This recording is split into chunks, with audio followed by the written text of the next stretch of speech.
What's up guys? Welcome back to my channel. To this video ay meron kong gustong i-share guys na item. Bali, binili ko sa guys kasi nga naisip ko guys na why not na mag-invest ako ng ganito guys. UPS 12 volts 2 amperes.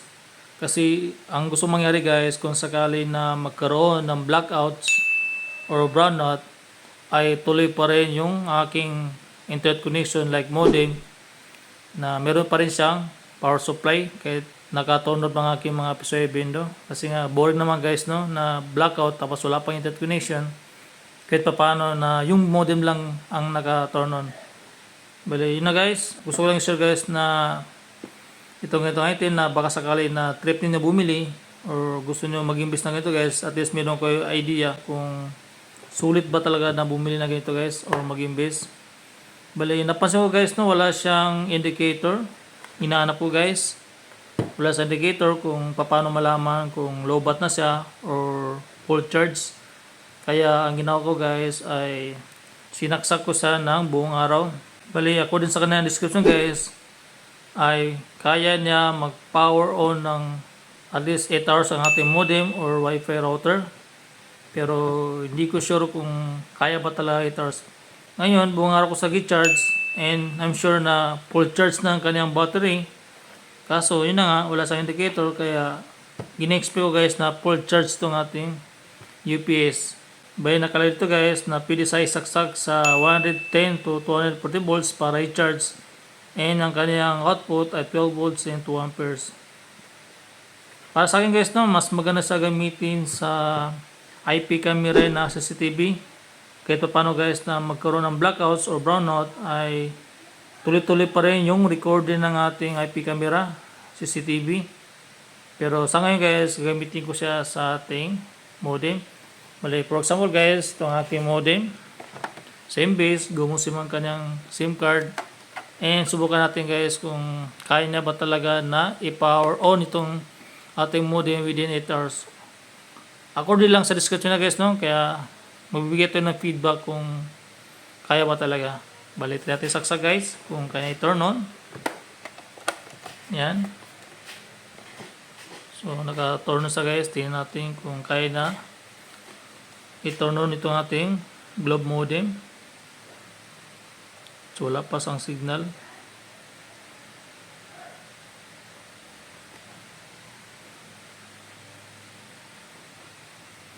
Hindi pa lumalabas ang signal. Ayun.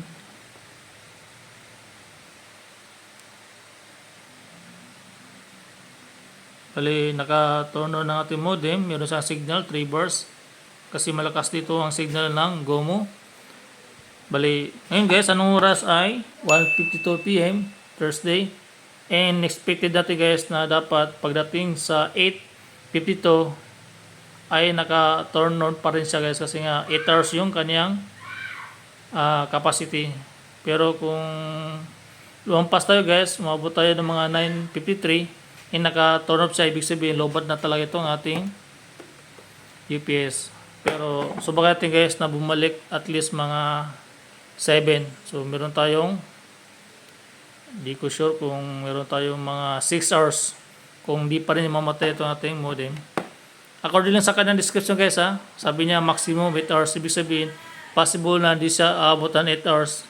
Pero babalik ko guys na mga around 7:53 o 52 kung naka turn on itong ating modem. Kaya iwan ko siya guys na naka turn on kung hanggang saan yung kaya na i-supply. So mag-update lang ako guys, okay?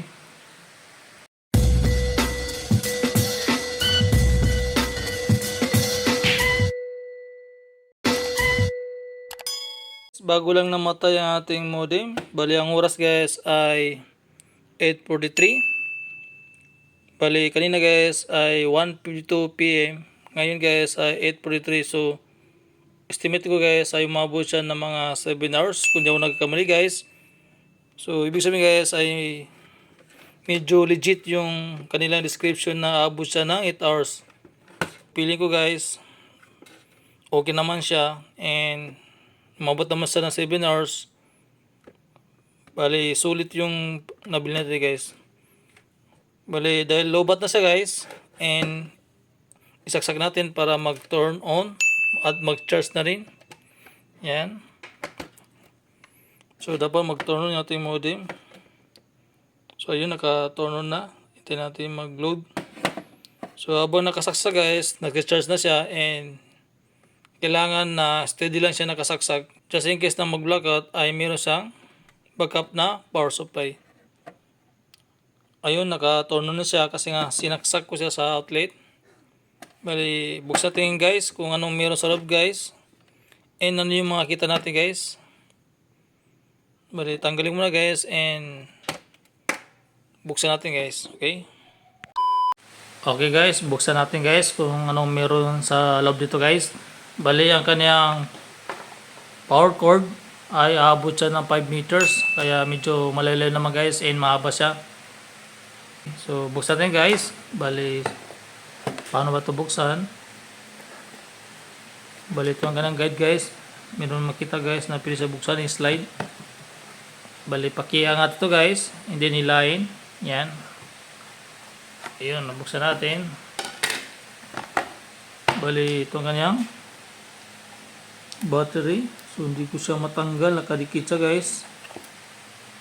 So, meron siyang glue stick. Pero, kung bibilayan ko guys, parang 6 na battery. 6 na battery to guys kasi nga dalawa yung nakita ko dito guys na naka-parallel. Bali, tingin ko guys, ang battery na guys ay 18650 na 3.7 volt. Ibig sabihin guys, kung sakali na magka-problema ito guys, ay pwede natin palitan. Ito guys, hindi ko lang pa ito buksan. Paano nga ba? Slide ba? Ayun. So medyo mahirap siya tanggalin. Bali, malamang guys, dito nakalagay yung kanyang charging. Ito yung nagsa-charge sa ating battery. Ito yun. Paano nga ba siya buksan? Ayun. I-slide tapos taas. So, ang tigas guys. Hindi ko siya mabuksan. Pero at least meron kayo idea kung ano nasa loob ito guys. Bali, sulit naman guys kasi nga nakaya niya umabot ng mga at least 7 hours. Kasi nakalagay doon guys ay maximum of 8 hours pag itong gamit nyo guys. And nagawa naman guys ang kanyang trabaho. So, ulit yun guys, no? Maganda sa gamitin siya sa IP camera na CCTV. Just in case na mag-blackouts ay tuloy-tuloy pa rin ang kanyang recording. Pero sa akin guys, gamitin ko siya sa aking personal na Wi-Fi modem para kahit mag-blackouts ay tuloy pa rin yung ating internet connection. Hopefully guys, no, meron kayong nakuha idea sa nabili natin na item. And hanggang dito lang guys, no, thank you for watching.